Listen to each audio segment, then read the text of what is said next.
அனைவருக்கும் வணக்கம். 3S LLB honours second round எப்போ வரும் அப்படின்னு சொல்லிட்டு எல்லாருமே கேட்டுட்டு இருந்தீங்க. ஸோ இப்போ வந்து பார்த்தீங்கன்னா ஹானர்ஸ்க்கான செகண்ட் ரவுண்ட் கட் ஆஃப் வந்து ரிலீஸ் பண்ணியிருக்காங்க. ஸோ இந்த கட் ஆஃப் வந்து மேக்ஸிமம் வந்து எதிர்பார்த்த மாதிரி தான் வந்திருக்கு. பட் இதில் வந்து எஸ்சி அண்ட் எஸ்டி இந்த ரெண்டு கேட்டகரிக்கு சீட் வேக்கன்சி இல்லை அப்படின்ற மாதிரி அனௌன்ஸ்மெண்ட் பண்ணியிருக்காங்க.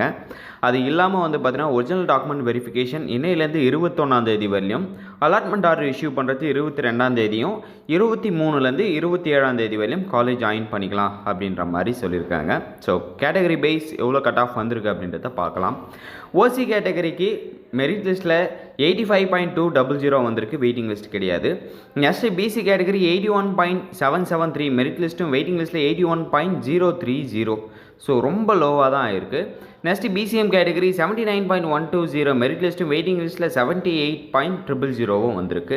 நெக்ஸ்ட் எம்பிசி டிஎன்சி மெரிட் லிஸ்ட்டில் 80.294 மெரிட் லிஸ்ட்டும் வெயிட்டிங் லிஸ்ட்டில் 79.500 வந்திருக்கு. ஆல்ரெடி சொன்ன மாதிரி எஸ்சிக்கு வேக்கன்சி இல்லை.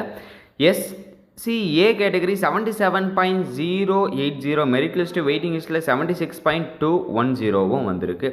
ஸோ நீங்கள் அஃபிஷியலாக செலக்ட் ஆயிருந்தீங்க அப்படின்னா மெயில் அண்ட் மெசேஜ் வரும். மெயில் அண்ட் மெசேஜை நம்பரதோட யூனிவர்சிட்டி போர்ட்டலில் உங்கள் அப்ளிகேஷன் நம்பர், டேட் ஆஃப் பர்த்தை போட்டு லாகின் பண்ணுங்கள். அப்படி லாகின் ஆகலனாலும் எதுவும் பிரச்சனை இல்லை. ஸ்டூடெண்ட் லாகின் இருக்கும்ல, அதில் போயிட்டு நீங்கள் ரிஜிஸ்டர் பண்ணும்போது வந்த நம்பரையும் தென் உங்களோட டேட் ஆஃப் பர்த்தையும் போட்டு லாகின் பண்ணி உங்கள் டாக்குமெண்ட்டை அப்லோட் பண்ணிக்கோங்க. ஸோ இந்த ஒரு சின்ன இன்ஃபர்மேஷன் தான் அந்த ஒரு வீடியோவே மேக் பண்ண. வீடியோ யூஸ் ஆகிருக்குன்னு நினைக்கிறேன். அடுத்தடுத்த வீடியோட அடுத்தடுத்த அப்டேட்டை பார்க்கலாம். தேங்க்யூ கைஸ், பாய்.